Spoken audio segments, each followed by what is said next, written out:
Welcome to this new edition of the Brazil Economic Conference. I would like at the start to thank White & Case for hosting us, and to thank Evelyn Balaciano, who's present here today, for this invitation.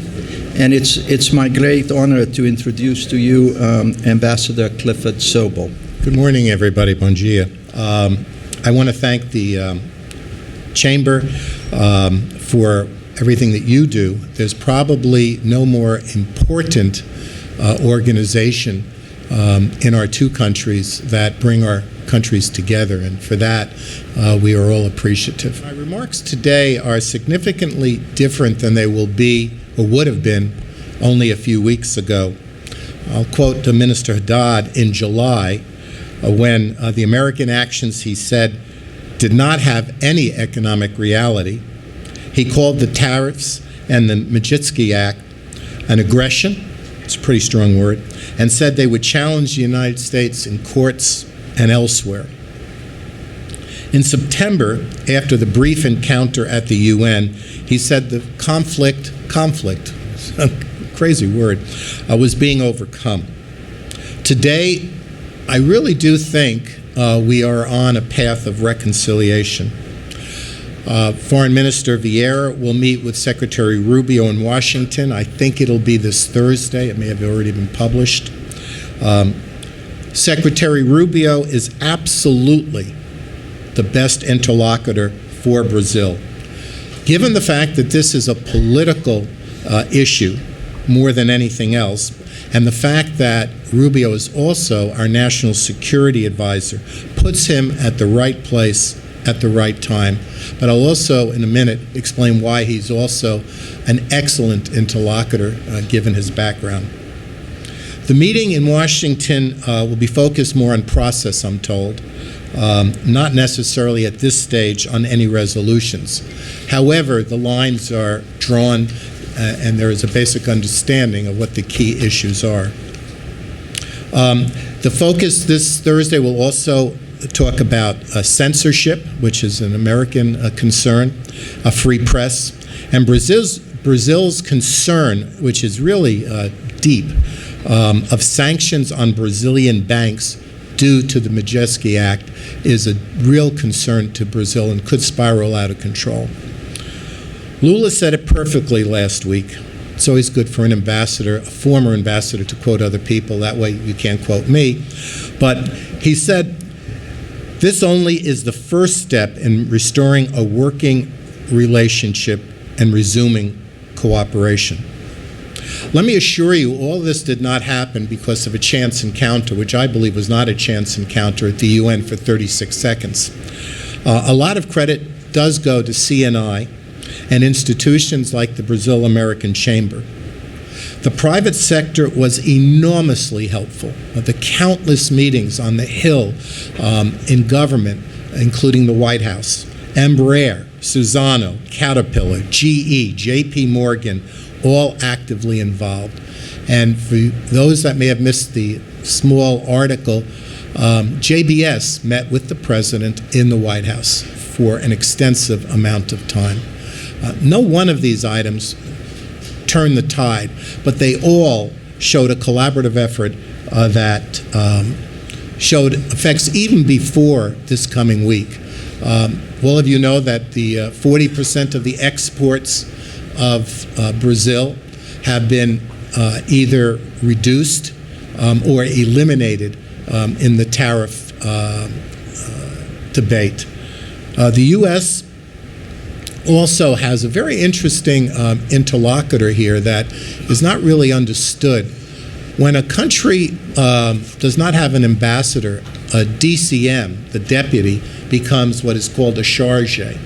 And usually they're well respected, but they don't have the same access, the same ability here in Brazil and in Washington to really move the needle.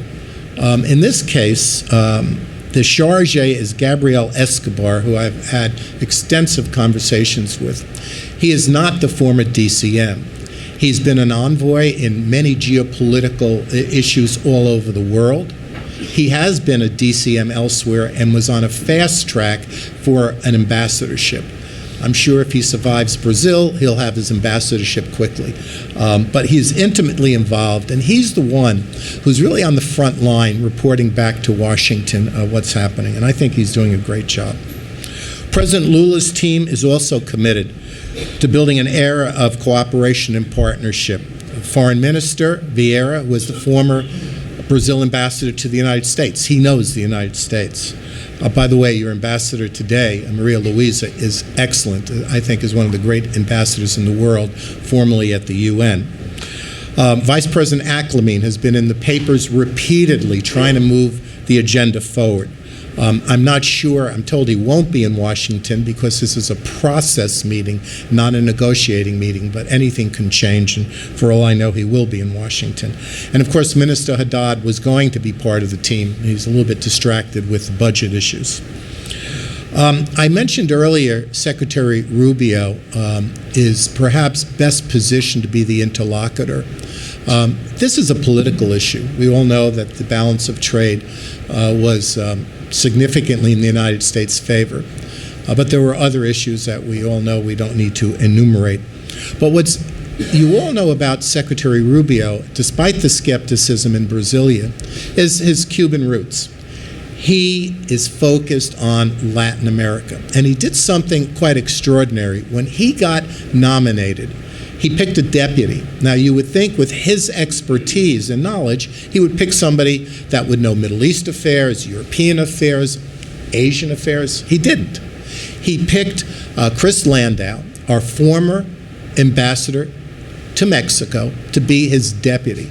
So it is very rare, if not unique, to have the top two at the State Department focused on Western Hemisphere affairs. He appointed him because he knew he would be distracted globally, and he wanted somebody who put Western Hemisphere first. And Chris met with many groups that came from Brazil and is intimately involved in this whole process. With all this being said, in my opinion, what is going to be the most important factor in developing a personal relationship is the personal relationship between the two presidents. And I had the great opportunity of seeing how important that was when I served not only for President Bush and took Lula to Camp David, the first Latin American leader ever to be hosted at Camp David. And after that, I was asked to stay for Obama. I was the only Republican ambassador asked to stay because of the importance of the region. They didn't want to start with a new ambassador, 6 months, and we were able to get Lula in the White House quickly with Obama within 6 months of Obama's election. Lula is perhaps one of the best diplomats I've ever seen. From the very first time I introduced him on the UN and used my not so good Portuguese, which, by the way, I learned a lesson. I don't talk in Portuguese. I don't try to talk in Portuguese. But Lula came up to me afterwards, gave me a drink. I needed the drink. But he gave me one of his famous bear hugs, which he did again, actually, after Camp David. He knows how to communicate with people. Today, Lula has... I have a note here I'll go back to. Today, Lula has, believe it or not, President Trump's phone number. And I'm told he has a question he's going to ask President Trump this week. Let me assure you, there are not too many world leaders that have President Trump's personal phone number. Bom dia a todos. Good morning, everyone. And thank you very much for being here today. It is White & Case's absolute honor to once again host this important forum for discussion of the Brazilian-U.S. relations and the Brazilian economy. As a Brazilian expat living in New York since 2011 and representing Brazilian sponsors and lenders on their most complex energy and infrastructure transactions, opening this event today is a special opportunity and a true pleasure.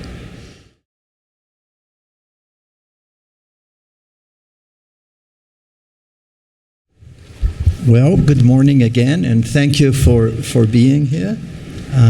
We are delighted to be able to host this panel focusing on the macroeconomic and strategic investments in Brazil. And we really have a wonderful panel. If you allow me, I will also read my remarks, and they will be very brief. As we gather for another overview, the Brazilian economy continues to stumble forward. And in the current global context, that is not a bad outcome.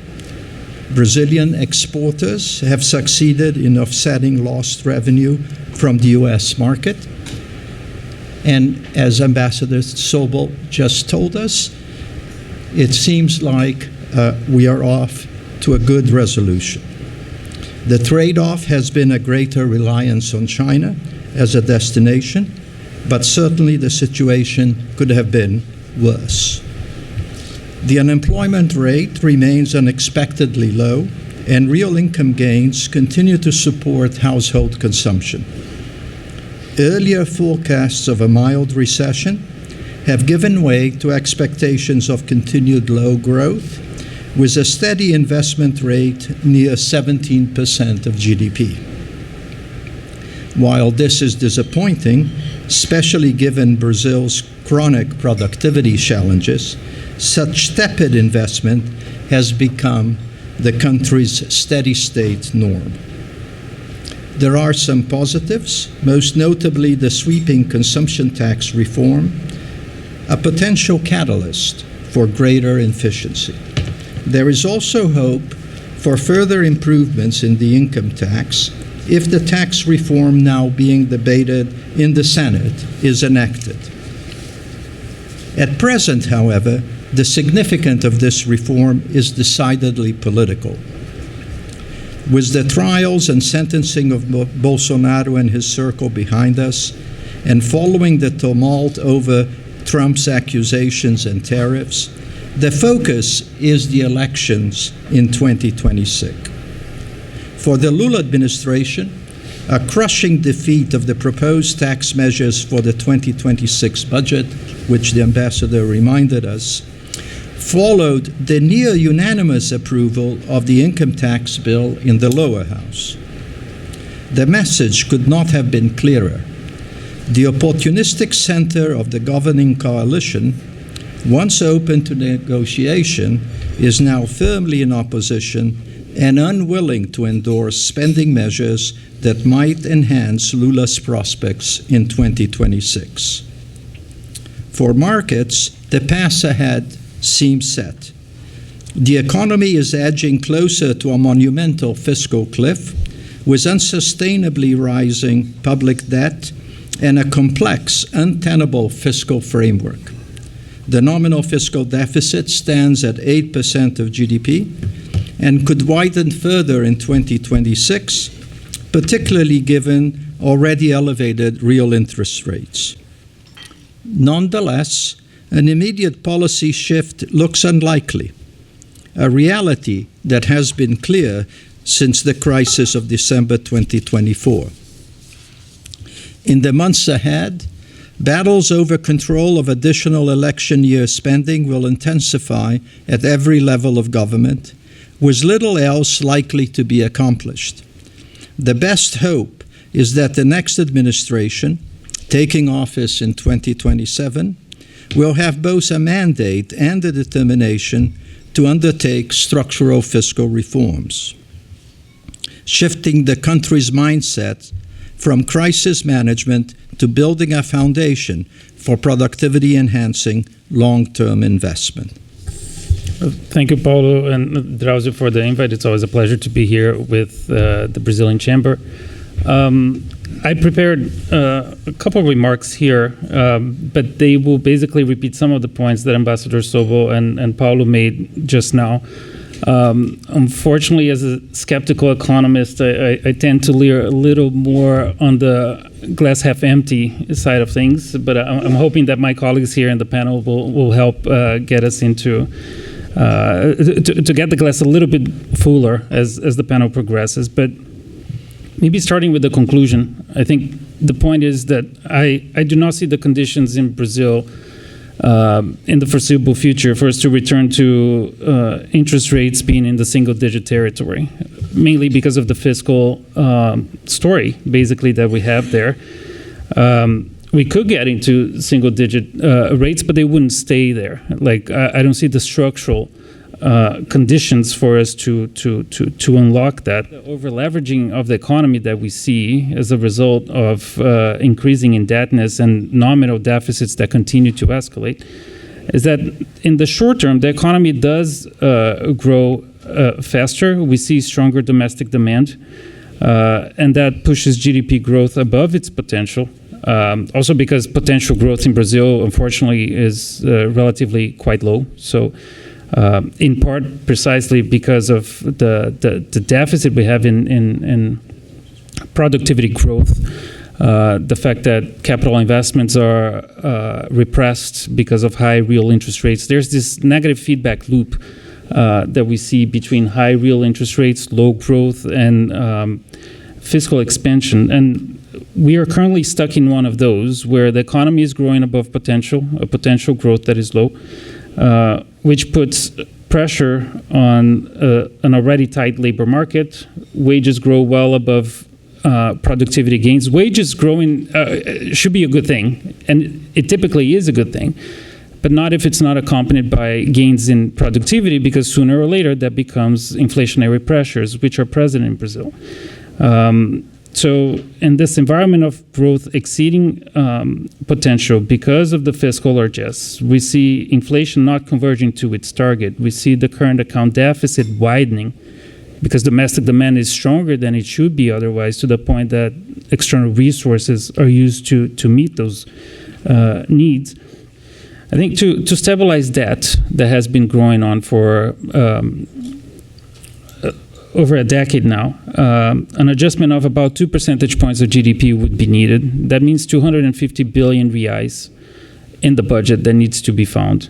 And this is a monumental task. 250 billion reais is significant. If you follow the day-to-day in Brazil and the fiscal headlines and the bumps we had, provisional measure 1303 that just failed last week, like that was meant to bring 30 billion. It would be important. It's a step, but again, just to put things in perspective, over 250 billion are needed if we want to stabilize debt. And I don't see that happening this year, next year, possibly not even during the next presidential mandate, whoever wins. In part because the Brazilian budget is extremely rigid, as we always discuss time and again. There are only 8% of it that is discretionary in nature. That doesn't even mean that the 8% can be freely allocated, because there's rigidity within that portion as well. And the other 92% are mandatory, which means that for the government to find the resource that it needs to stabilize debt, like unpopular choices need to be made. Probably a combination of higher taxes with spending cuts, followed by several reforms that allow for a slower pace of growth in spending, that growth that I mentioned that is at 14% in the past 3 years.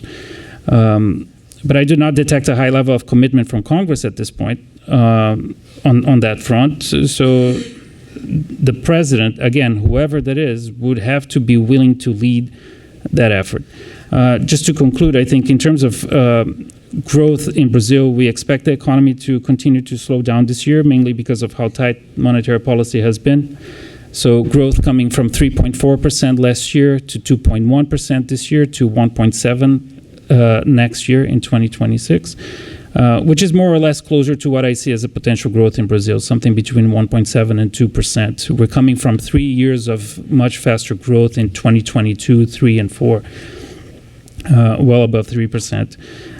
Which explains the inflationary pressures we see and so on. So I expect some deceleration to happen. If I'm wrong about next year, I think Brazil will grow more than 1.7% precisely because of some electoral initiatives.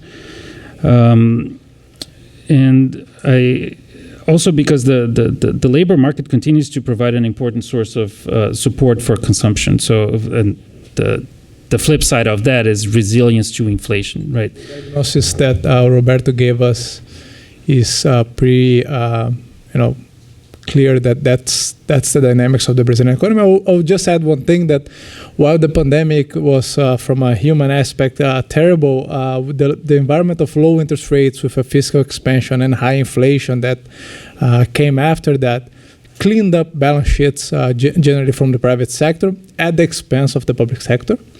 And when we look at the mistakes we economists did for growth in the last 4 or 5 years, I think is that we underestimated how healthy those balance sheets were. It wasn't so much about, and we usually blame this one year in agriculture, the other year on fiscal, and that part of this is obviously true. But the underlying factor on this was that the private sector was healthy and has been healthy at least up to the end of last year. What I would say is that what we have in a different perspective here is that even though we reached this point where the economy is growing more than expected and has grown more than expected for a while, the repercussions of this were clear on the inflation side and on the external side. Roberto mentioned our external deficit is at 3.5% of GDP, and we have to remember that even though this is not very high for Brazilian standards, though it's high, we live in a world now of positive real interest rates across the globe, and there's not much capital going to Brazil as it was in the 2010s. Brazil was also back then an IG country. We had the investment grade, and therefore it's one of the reasons why this is the year where you had the largest hole in Brazil's financial flows ever recorded. Right, so it is a challenging situation. What I would deviate a little bit from the Roberto's view is what comes ahead. Because if you look at private sector balance sheets, companies, non-financial companies' balance sheets, those have deteriorated significantly. And the reason is pretty straightforward. If you look at their costs, interest rates are above inflation. Right? It's more interest rates that then can pass on to the consumers. Wages, labor costs are growing above inflation. That's more than what they are passing on to consumers. Right? And taxes are growing more than inflation as well. So the costs that the private sector is bearing at this point, they are much larger than the costs and that the balance sheet that they had in the past could handle. And therefore, we think that these imbalances are going to deliver a more pronounced economic deceleration. We've been actually on the more optimistic side on economic growth for the better part of the last 2 years. And for next year, we have only 1.2 growth, even with the fiscal spending that some of us expect. And for that reason, we are also expecting inflation to come down faster, and that you have this, BCB cutting interest rates faster and deeper than what the market is expecting. Very much. I made an exercise to show. I took the good years of inflation target that Brazil respected the inflation target, and I took some numbers what we need to achieve the inflation target regime. Inflation target in Brazil is a very tough to be achieved because it's very low if we take consideration fiscal needs and the historical dynamics. We need a very low inflation, service inflation, and food inflation to take the 3% number for the targets. Next year, the task for central bank is still food and service inflation next year. Industrial and managed prices are in a good position. Industrial because of China offering more goods and service from the commercial battle with the United States, and doing a lot of industrial at emerging markets, especially cars. Managed price because oil prices are going to come back to come back maybe under 60 in the next months, and we're going to be and reduce the gasoline prices. So just a small brief. In the years that we achieved inflation targets. We did it almost every time we did it with interest rates hovering more than two digits. And 2006 and 7, we got 15% of real interest rates ex-ante in the next discount inflation in the next 12 months. In 2009, we got commodity price and output gap.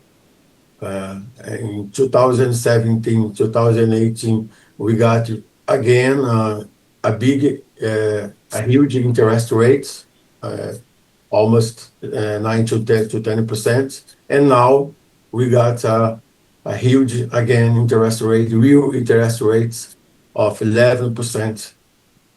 That, in my opinion, Brazilian economy cannot support that level for long.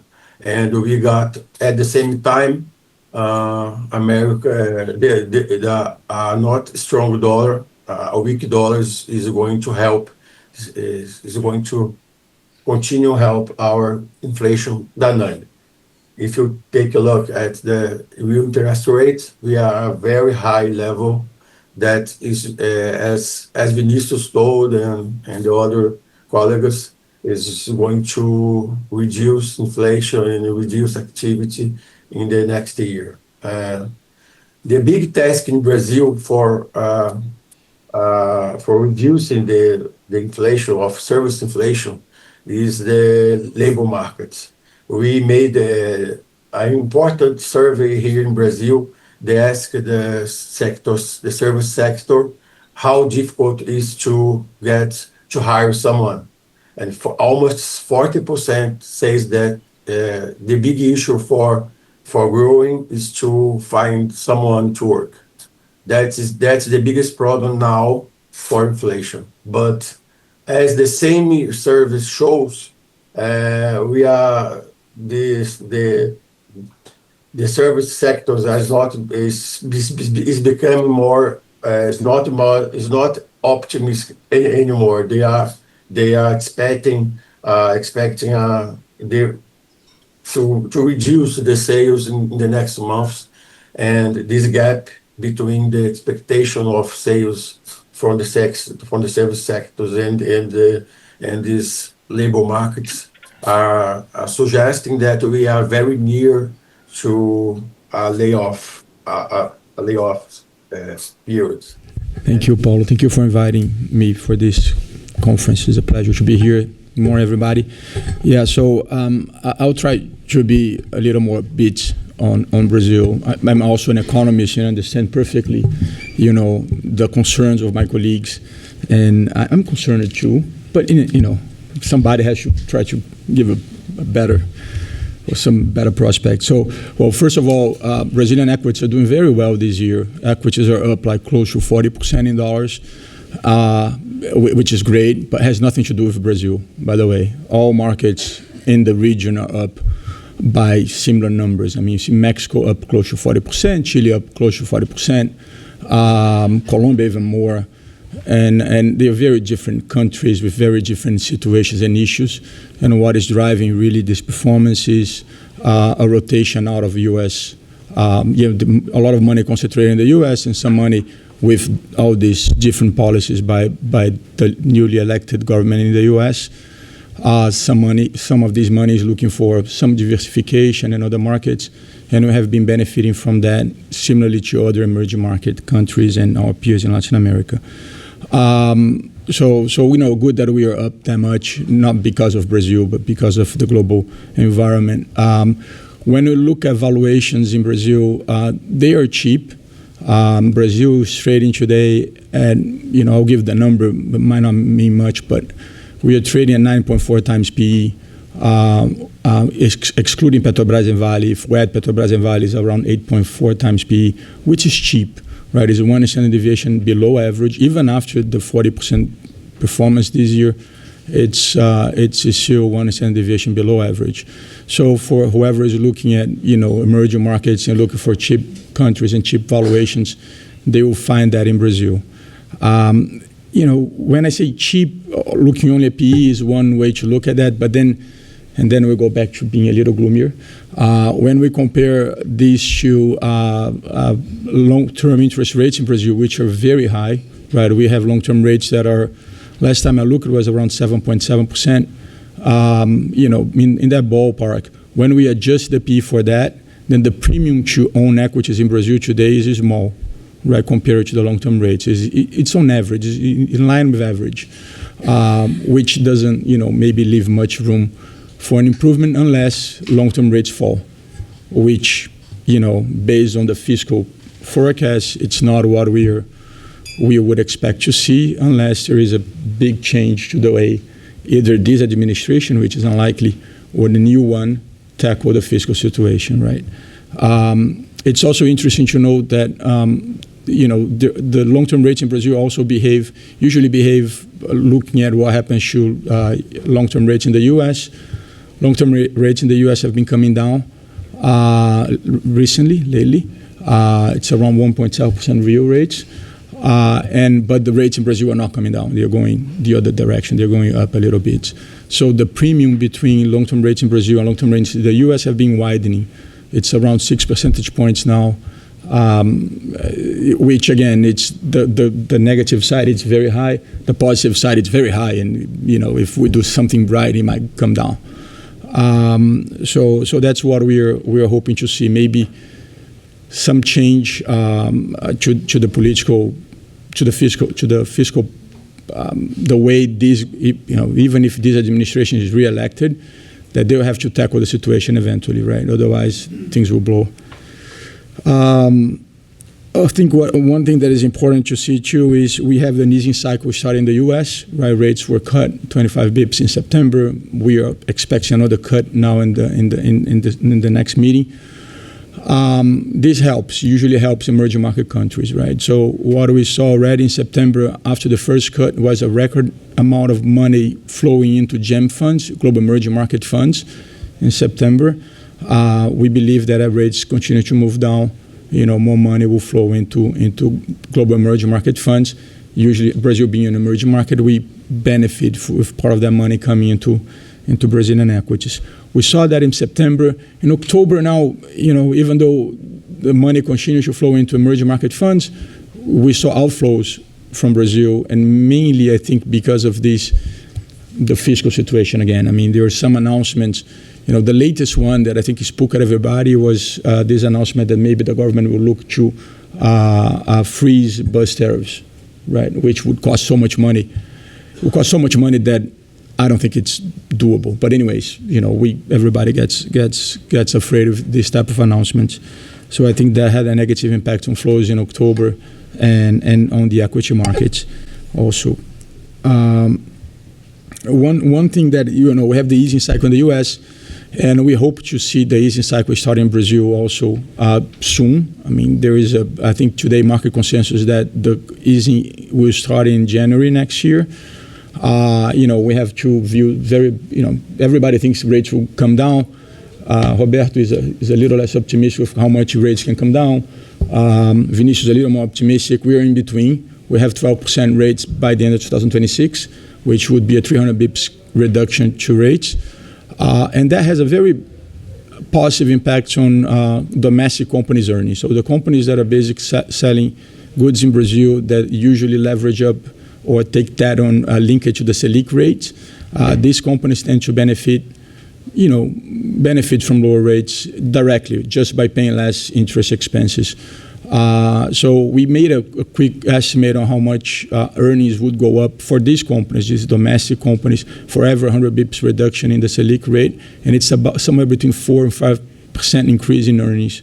So we are modeling for Brazilian earnings, domestic companies' earnings, so companies selling basically in Brazil, earnings should grow 17% in nominal terms in 2026, which is kind of 3 times more than what we expect the GDP to grow in nominal terms. Thank you, Paulo. Thank you all for coming. Thanks for hosting. I'd like to start, as Carlos did. It's not only Latin America, the stock markets are 40 or so up. You go to some in Asia and some in Europe, they're also 40 and something up, which means that this common factor is quite strong. and I'll probably be so for some time. The question is, with so much uncertainty, or with the scenarios that our economists were discussing, why so much political uncertainty, fiscal uncertainty, monetary policy uncertainty? And I think that's the answer, really. There's so much uncertainty. And you look back, elections are 50-50, close to 50-50. So people are just tossing a coin and say, I don't know, so I shouldn't act on something I don't know. So let's act on what we know, which is the dollar, the rotation away from the U.S. and the margin to EM. That's benefiting us. But this will change, and that's one thing I'd like to ask our panelists. I think there's no reason to expect any change in the near term. Maybe the governor of São Paulo will say something by the end of March. And I understand that he still has until August to maybe opt out and run for the state anyway. So chances are, for a good part of the next 9 months, it's going to be a coin toss, and that will keep external drivers at the helm. But again, along the way, maybe late March and some point mid-year, we'll have a better sense, or the odds are, and I think markets will adjust. So the question, I would start with our economists, is the question is, we haven't talked about scenarios, and assume it, we'll just toss this coin and make it A and B, continuation or change. How do you see elections playing out if you look beyond just 2026 and into 27, how that would affect your prospects? Because you talked, Roberto, about 250 billion of adjustment. Probably it's even more, no? As things evolve, because President Lula is proposing measures that could add 100 billion next year in credit and some additional expenditures. So it's plus 100, and some credits may be so some credits may be wound up, but then you have the extra expenditures. So the question is, let's look in a crystal ball as how can this unfold? Whoever wins, like, the belief is, and I share that muddling through won't be an option in fiscal terms, because debt continues to grow and the deficit is very large. Real interest rates are very high. But then the question is whether whoever wins is forced to implement changes or is willing to implement changes. And that can make a big difference in the sense that credibility matters, right? Especially if we're talking about, like, unleashing a cycle of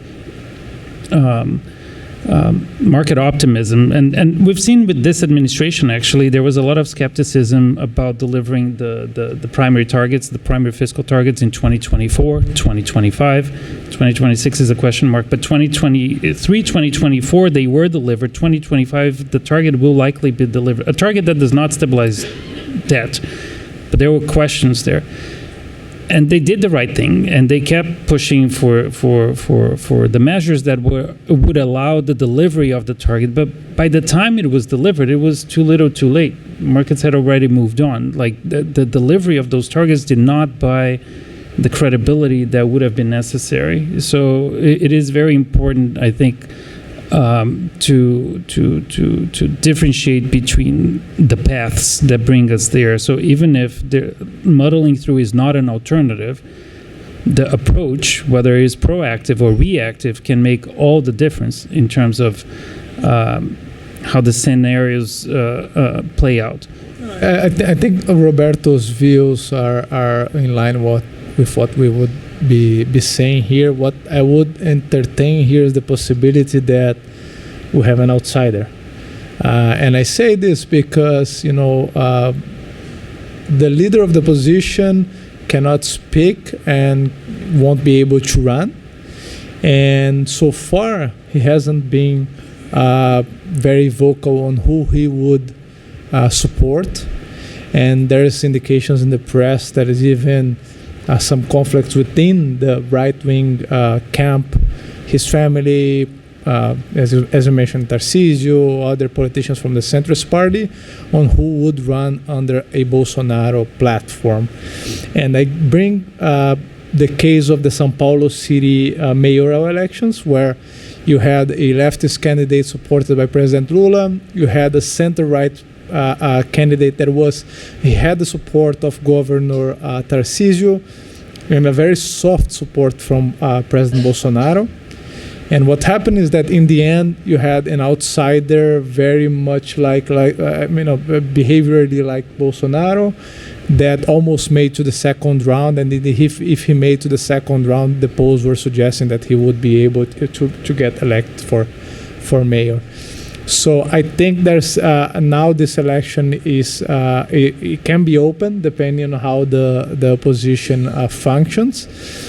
What I would say is that sometimes we associate this outsider kind of profile as negative, but it could be negative, it could be positive. My point here being that maybe we'll have more uncertainty than we are entertaining throughout the electoral process because of this unclear approach from the right wing.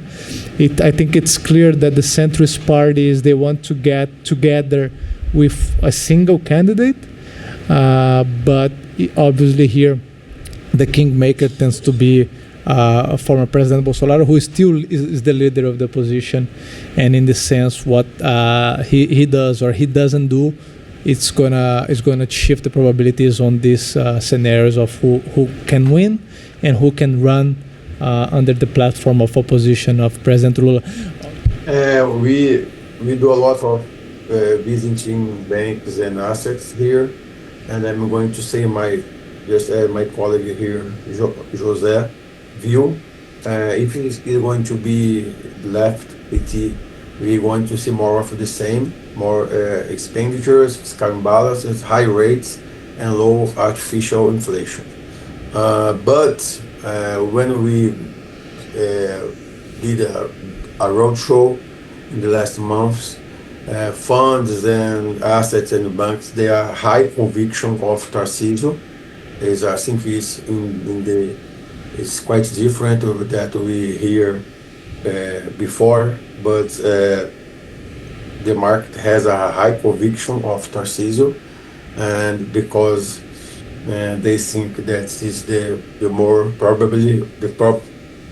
most probable score scenario for the right, and they say that Lula has a negative gravity that is going to come down in the next year because of violence and the polarity that people are tired of, left and right extremes. And if we had a one more term for the left, I think market is going to shake a lot. That's the view, because nobody that I talk even consider the possibility. I think that's extreme that I'm saying, but is the view that we hear, and I think some of that just a low. We don't have this now in markets. Have a lot of this, not everything priced in. A lot to price this scenario. But is the high conviction trades of almost everyone that I talk. Well, first of all, the whole election, I think we are going to go through several phases between now and elections, right? I mean, the first one being where we are today. I think President Lula improvement in popularity improvement, in a way, was kind of expected, right? It was going to happen, sooner or later. I think the whole thing with Trump helped him improve faster than maybe he would have if Trump were not there. But I think, and then you guys probably know that better than I do, I think food inflation was key for President Lula improvement in the short term. So, it's very nice to talk about Trump and all the fights and everything else. But really, my view at least, what makes the bulk of the difference in President Lula popularity improvement was the fact that food inflation came down from what we had in the beginning of the year to today. And if you look at where he improved more with poor people in the northeast of the country, which is usually more sensitive to food prices. So, I think we are in a place where most people would think the election is kind of maybe 50-50, right? Nobody really knows much. I don't see any big changes in the very short term, unless, and again, Bolsonaro is key to that, and unless Bolsonaro decides to make a big announcement on who he's going to support in the next months, I don't think the scenario will change much.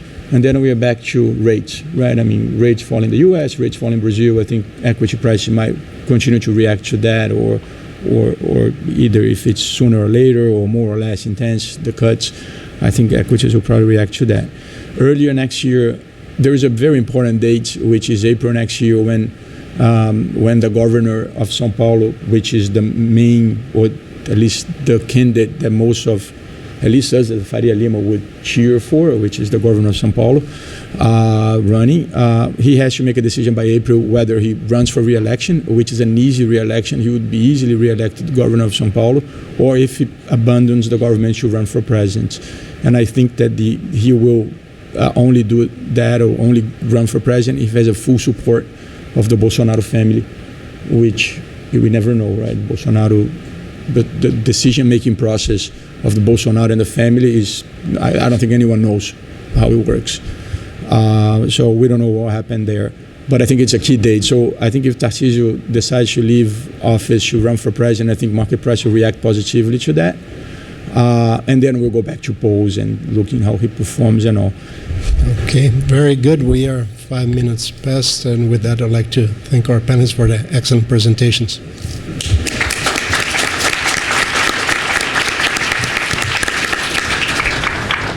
Okay, I think we have a brief break, 10 minutes, no more, and then we will continue with our next panel.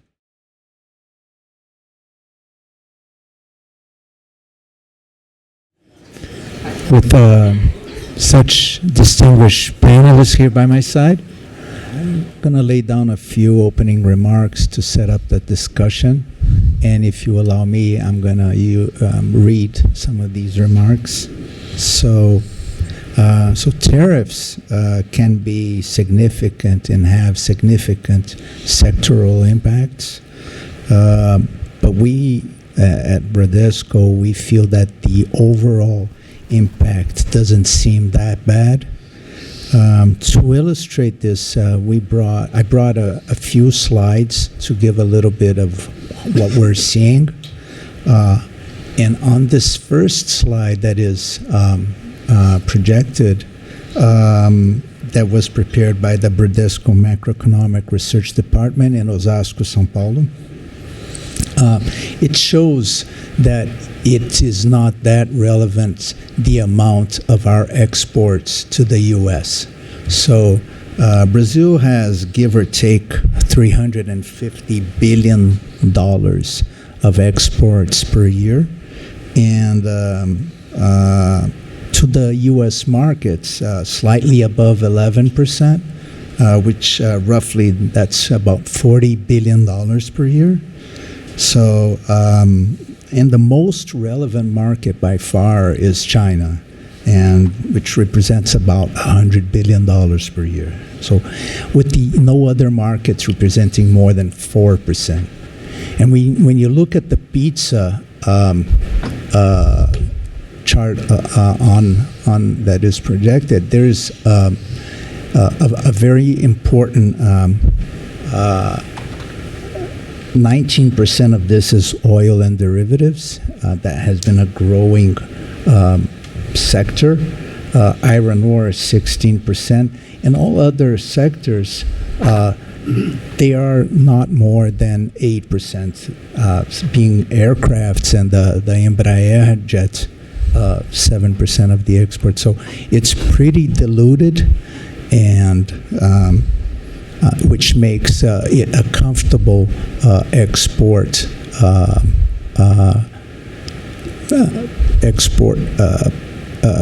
let's say wallet that we have. So when we look at the distribution of these sectors on this next slide, so and relate them to the importance that they have, we come up where we have on the x-axis the exports coefficient.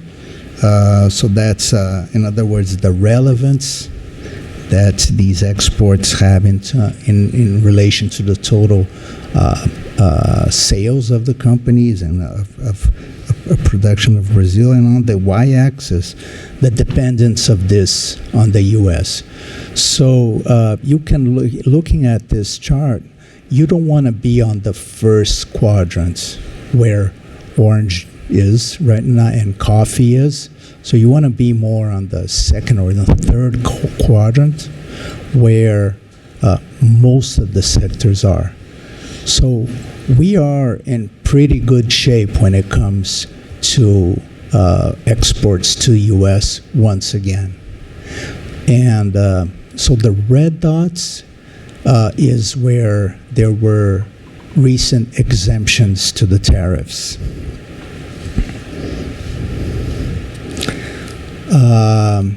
This slide just shows the regional importance, and it's really hard to read, but the dark shaded state, which is Espírito Santo, that one has 1% of what the share of the state GDP that is linked to the U.S. economy. So once again, that's the worst case. All others are below 1%.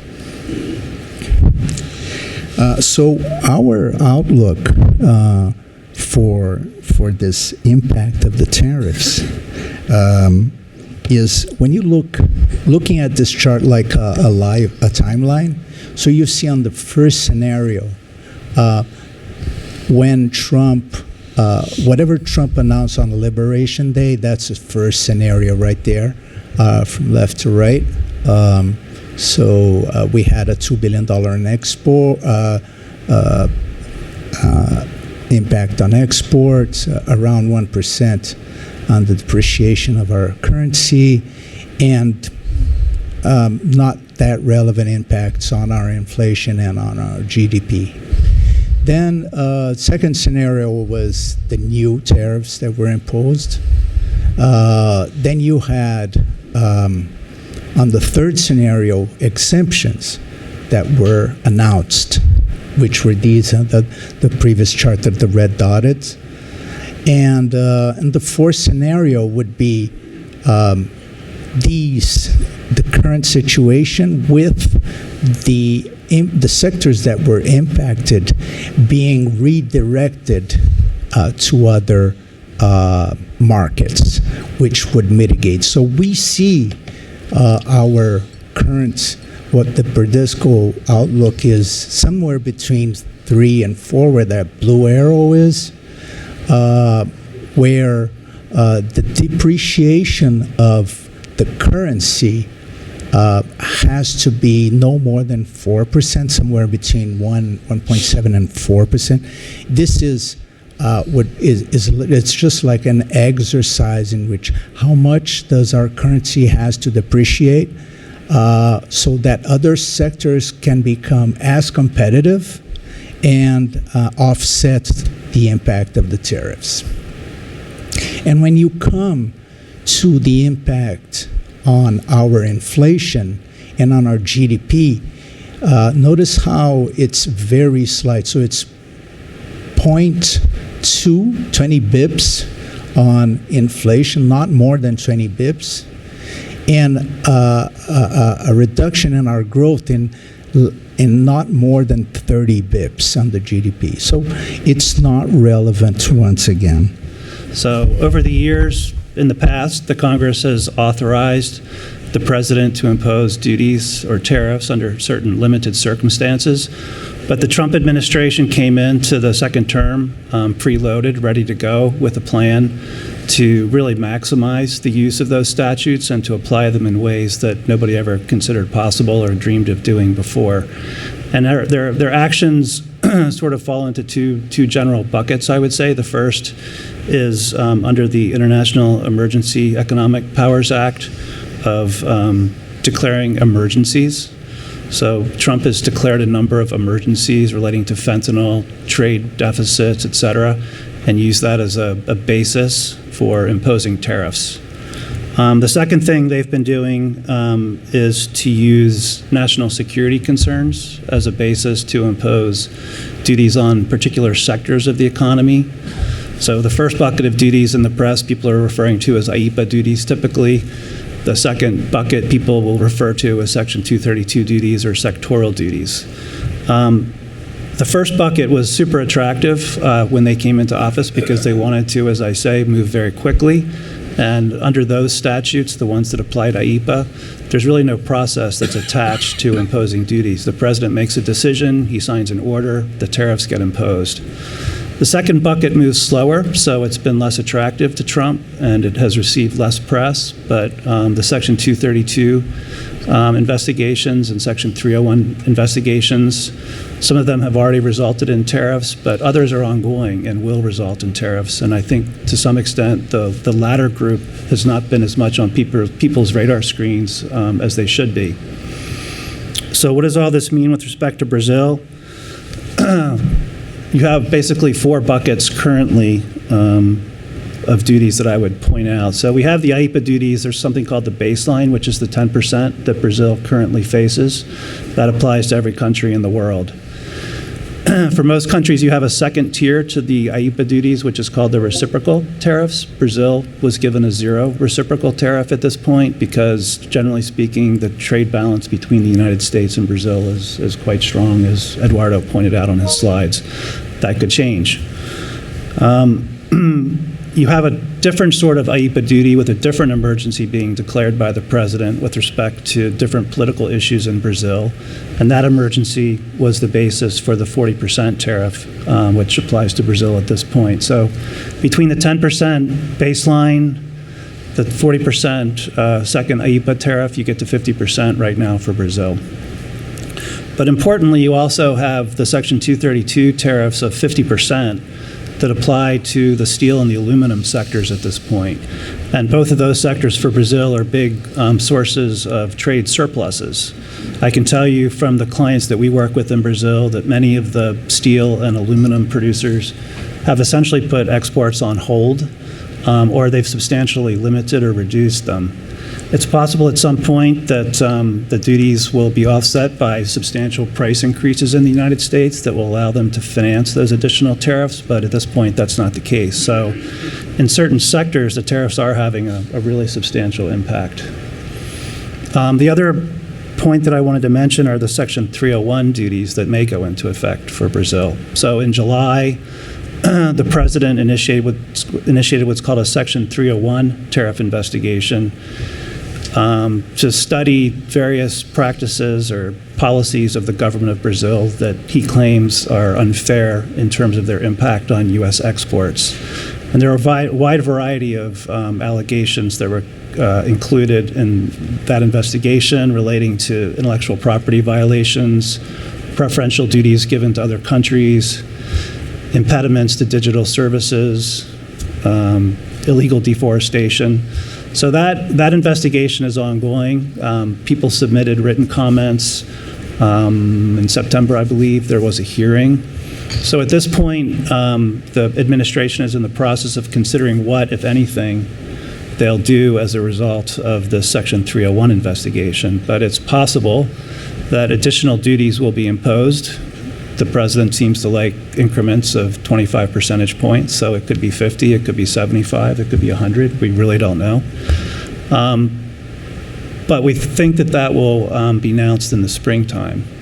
So we'll have to wait and see there. The key point, I think, about the Section 301 duties is when Trump has imposed these sorts of duties in the past, particularly with respect to China, they've been additive in the sense that they go on top of Section 232 duties, they go on top of IEEPA duties, et cetera. So the terminology that you'll see in the press sometimes is stacking. So if Section 301 tariffs were imposed, we expect that they would probably stack on tops of other tariffs that already exist with respect to Brazil. So you can see that, incrementally, things could look a lot worse in the future. We don't know, but it's a risk. The current crisis is unfolding in a moment where we have very little very distorted perceptions and very limited engagement between Brazil and the United States at the government-to-government level. Second is, I think we have to always remember that the center of gravity of these negotiations between Brazil and the U.S. lies in politics, not in economics. And the tariff issue is less about trade and more about other issues, political, geopolitical issues. So any deal made moving forward will need to be framed so that Washington and Brasilia can claim victory. I normally look at this, what we are going through, and obviously there's a lot that has been said this morning, and I've learned a lot. So I will try to add a little nuance to what's been said and not repeat myself. But I always look at this crisis in three layers. One is obviously the geopolitical vortex, the political vortex of it. And the window of opportunity, I think, for that has been opened after the meeting between President Trump and President Lula at the UN General Assembly. Then there is the second layer, which is the damage control layer. And the damage control layer is the layer that we see unfolding with the private sector engaging with both the government here, but most importantly with the economic sectors that have interest in the United States. And then third, I think we have the opportunities. And then I see many opportunities for us to rethink the relationship starting on day one of the new administration in Brazil when after the election in 2026. So, but then one of the things I'd like to add to that is I think to the brief opening in the short-term solution of this crisis. As I said, the center of gravity of this is political. So I think the presidential conversation could reset talks and reduce tensions if kept focused on trade and not in politics. I think the unpredictability and how personal the relationship with any relationship with the president of the United States has the risk of politicizing the discussion. Another variable I would add here, and I often say that, a lot of people who cared a lot about the importance of Brazil-U.S. relations in the hemisphere are no longer in the U.S. administration, in Washington, in the executive branch. So we see a lot of those people just retired, moved on, or are no longer in the administration for other reasons. So I think there is a lack of understanding and goodwill, as I said. And we have to fill this vacuum with information. So I think, as I said before, if there is any short-term solution, it will emerge from the top level of this conversation, and it will also have to be a win-win solution that be framed in a way that both Washington and Brasilia can claim victory. Yeah. Well, I think geopolitical risk today really captures the persistent tension, conflict, and competition among major powers. I think we see more and more geopolitical risk being assessed in different ways. One of the ways I do observe and see how it's being measured is through the model that was created by two professors, Caldara and Iacoviello, and they created an index that shows how geopolitical risks has spiked in 2022 following Russia's invasion of Ukraine and has been reaching the highest level in more than 2 decades. And I think this demonstrates how much other elements in the competition between China and the United States have brought to the table different variables for boardrooms to assess moving forward. One is also the fact that for the first time in 2023, the world experienced almost 60 state-based armed conflicts. So we see war-related components of the geopolitical risk being more and more captured in having effects in global trade. I also dare to say that, in other words, that these days the geopolitical risk is some sort of hidden tariff of our time. There is an estimate of the World Bank that shows that spikes on geopolitical risk index is associated with a decline in trade of 30 to 40%. And that means it's the equivalent of a tariff effect estimated between 8 and 14%. And it demonstrates how inward a country can become, as you were talking about Brazil's data and so on and so forth, and why Brazil is so resilient in front of all those shocks because of that. I think the real question is how countries that are outside of the sphere of influence, that don't want to be caught in fighting for the sphere of influence of China in the United States, will navigate that. You mentioned a couple options like reshaping supply chains, countries prioritizing resilience over efficiency sometimes through reshoring, nearshoring, friendshoring, you name the shoring you want.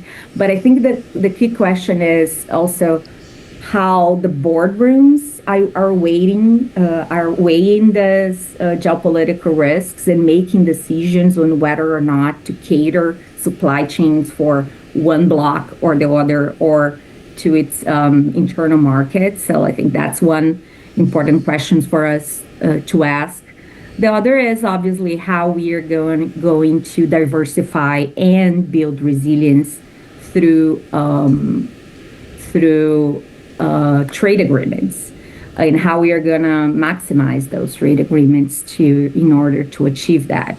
It's very important. You one of the slides you show mentioned that oil is simply the largest product in terms of trade between Brazil and US. We export on a daily basis to this country 200,000 barrels of oil. And we also are importing a reasonable amount of natural gas, liquefying natural gas, because Brazil, we have a system in which if you have a dry season or something around the power generation coming from hydro, the backup system we have in the country is natural gas. So we have 7 liquefaction plants spread around the country, and those plants we use liquefying natural gas, mainly coming from US. So the trade between Brazil and US in this market it's very important, is very relevant. Brazil is becoming more and more important in terms of producing oil. Today, as I mentioned, we have a production of 5 million barrels of oil per day. This is a huge case of success in Brazil because, as you remember, the ones that are older than me, in the 70s, when we have the famous oil shock 71, 72, at that time Brazil imported 90% of its oil. It was a big issue for the country, a big geopolitical issue. We have to look for oil in Middle East in a very urgent basis. All the country and all the government was focused on that. That's why we developed this ethanol policy. At that time, the famous pro-alcohol was nothing related to environmental. It's just energy security. And but with the research we have done in Brazil, with a lot of work from companies like Petrobras, and then later other foreign companies that came to Brazil, we managed to steadily increasing the production of oil, and today Brazil is in a very stable and very comfortable position that last year oil was simply the first product of our trade balance. Yeah? We have surpassed the soybean and other agricultural products in terms of importance in the trade balance. So this is a good result. Of course, we have to address this in a more comprehensive way because of those discussions about global warming, sustainability, and so we are applying a lot of technology to reduce the amount of CO2 per barrel produced. And Brazil today, because of this technology, we are able to produce a barrel of oil that is the second lowest carbon emission barrel in the world. So this is very important because when we see the world progressing in terms of demanding energy, but energy that is needs to be low carbon, Brazil is going to take a leadership, I'm sure, about this in the future. And I think that the market here in U.S. is very important. U.S. is, of course, have increased its oil and gas production over the last decades. Today, United States produce around 17 million barrels of oil equivalent, but consumes 21. So there is still a gap, and we are able to provide some of this oil to fill this gap. And that's not by coincidence that oil was exempted. Oil and oil byproducts were exempted from those horrible tariff war that we have between Brazil and the U.S. right now. I think Brazilian corporates tend to not understand or to underestimate is the hostility of the U.S. government towards Brazil, the government of Brazil, because of its relationship with China and also, to a lesser extent, maybe Russia. I think it started with the Biden administration, but for sure it's become much higher, more critical factor in the Trump administration. I think it begins with the observation that someone made this morning that Trump is keen to preserve the role of the dollar in international settlements, et cetera. He's very worried about the BRIC countries' efforts to come up with some other sort of currency solution to make the dollar less important, which generates hostility. If you talk to people within the Trump administration's trade policy team, completely illogically, they feel that the ability of Brazil to step in and fill Chinese soybean demand is somehow illegitimate or disloyal or something like this. So, but without defending these positions, I think it's important to understand them. And I think that Brazil is going to be stuck in a position where I don't know that it can advance its relationships, the diversification with China, and at the same time try to move forward in its relationship on trade issues with the United States. I think probably for the foreseeable future, it's naive to think that that's going to be possible. Yes. The renewable market in Brazil, it's amazing. Just to give you an idea, 89% of the power generation in Brazil comes from renewable sources.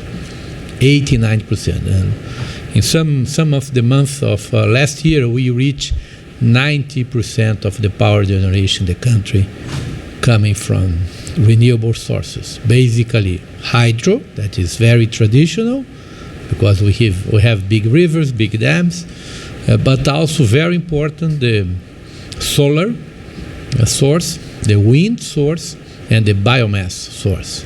So when those four are combined, the energy matrix in Brazil is one of the cleanest in the world.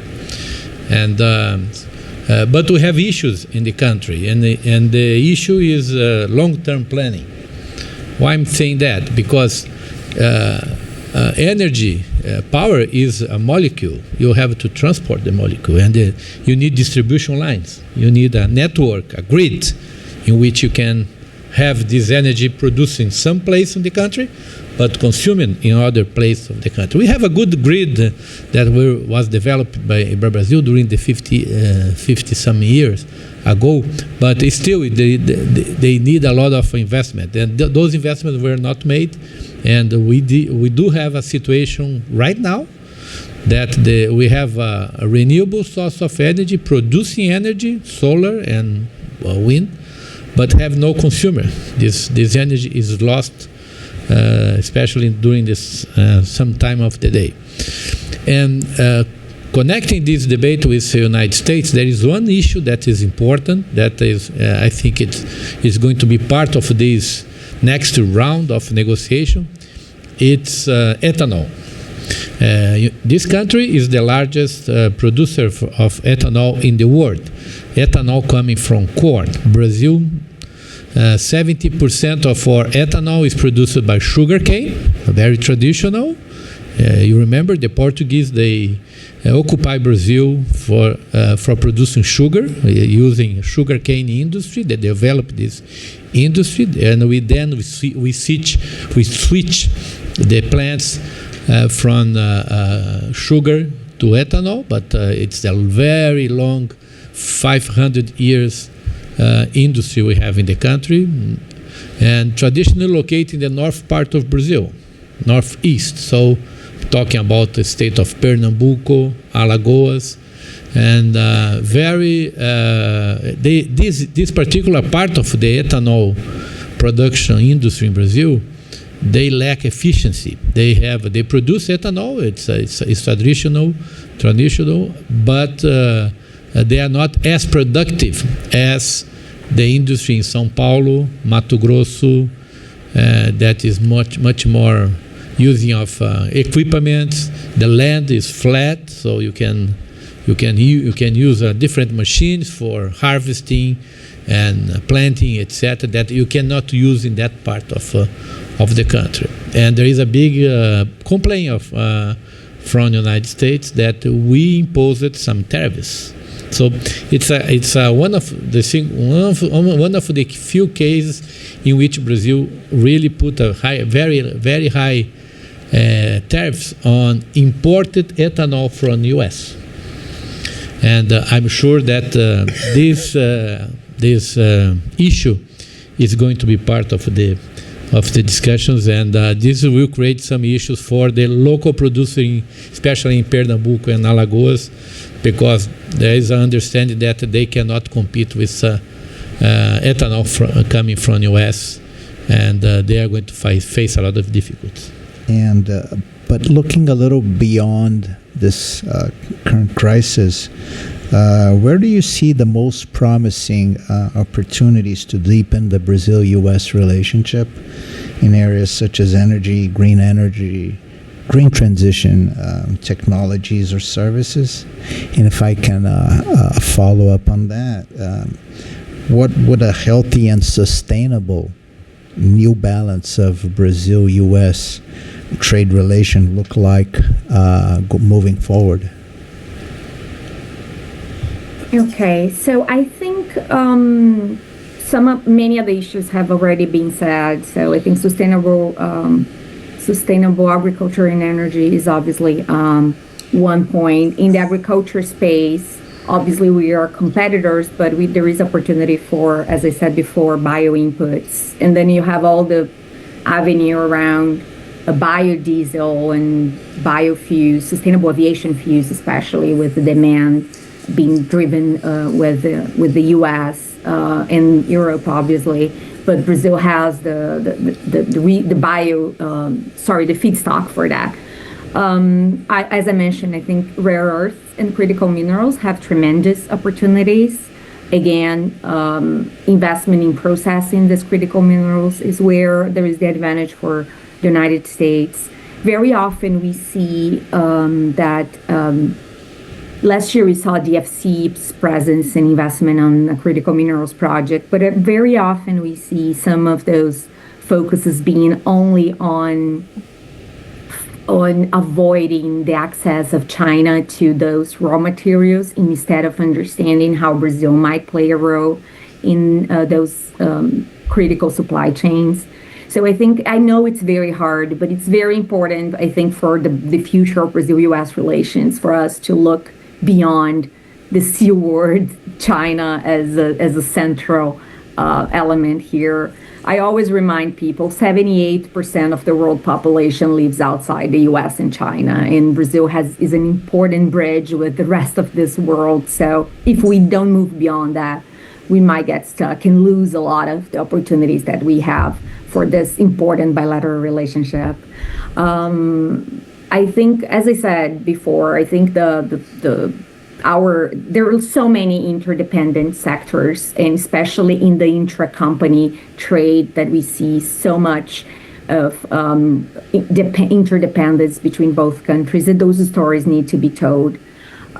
There is a lot of opportunity, and some of those have been mentioned here before, especially in the opening remarks when Ambassador mentioned the opportunities for fintech, for the financial sector. I would add to that the digital infrastructure economy and digital economy space for that. I think Brazil needs and can bring a little more regulatory pluralism to the world in that space, given that we are seeing a fragmentation occurring between the spaces dominated by China, by the United States, and also by the European Union. When it comes to artificial intelligence and cybersecurity. I think another key U.S. demand for improved IP protection, reduction of the backlog in patent approval, all that is important for both countries to find viable space for mutually agreeable commitments. But now looking at the new balance for the next 5 years, I think we need sustained engagement. And by sustained engagement, I mean beyond the non-governmental actors. There's so many of members of the private sector who blame the lack of engagement by the government here in Washington, but honestly, the dialogue must be sustained by civil society, by the private sector, and by the policy communities in order to ensure that we have economic dividends that will generate sufficient capital for the political field to catch up eventually, because those political wins will come and go, and we are both countries living in a very, very polarized space. So unless you have the economic dividends in place so that you can generate enough capital to later on build a relationship in either 1 year or even 5 years, and even start rethinking on agreements and more structured modes of engagement, I think we are not going to advance on that. And finally, I think with daring to be a little more philosophical towards the end of this panel, I always say, like, Brazil and the United States have to prove the world that democracies can deliver at scale. And I think that is a topic that has to come back to the center of the bilateral relation. Brazil today, if you look at where are the largest infrastructure projects in the world in the 21st century, they are all in non-democratic countries. It's still like Brazil lacks, for example, more than 50% of the Brazilian population still don't have access to sewage treatment. The United States has been like falling behind when it comes to investments in infrastructure for railroads, for example. At the same time, in the same time span, you see China building much faster and better than the United States. So I think both countries have to prove the world that they can solve their problems in a civilized manner, but also prove the world that democracies can deliver goods at scale. And that's something that's, I think, is the challenge of our generation. And that's where I think I see the future of this relationship being too important to fail. First, the more U.S. press Brazil on tariffs, the more we'll try to find a place for, or at least for, our oil. And this is happening also with the soybean, with the beef and other. We have seen, I think 2 or 3 days ago, a big article in the Valor Econômico, it's the most important paper in Brazil, in the economic area, mentioning that many areas in Brazil are managing to find on other markets for the product that were originally shipped to the United States, and this is not going to be different in terms of the oil. Not just talking about the commodity itself, the oil, but also other things that are more interesting from the American point of view, like the big structures that we imported from abroad to produce oil in Brazil, because our oil, especially the pre-salt, the so-called pre-salt, that is ultra deep waters, located offshore Rio and São Paulo, we need big kind of ships. We call FPSOs, floating production, storage, and offloading units. Those are ships with the size of 3 soccer fields. It's a huge unit. They cost around $2.5 billion each unit. And this is a lot of equipment, a lot of technology. Some of this technology is coming traditionally from the United States, companies. Houston and Texas area are the natural suppliers. But if there is some issues, it's the tariffs and these products are going to be expensive. Of course, that we'll try to find those equipment from other sources. This is, I think, it is reasonable. So there is a danger also in this kind of policy. I want to thank the Brazilian American Chamber of Commerce for having invited me. I want to thank panelists Dave, Roberto, Bruna for such an interesting panel. And I hope you guys have a nice rest of your day. Thanks, everyone. Enjoy your day in New York. Bye-bye.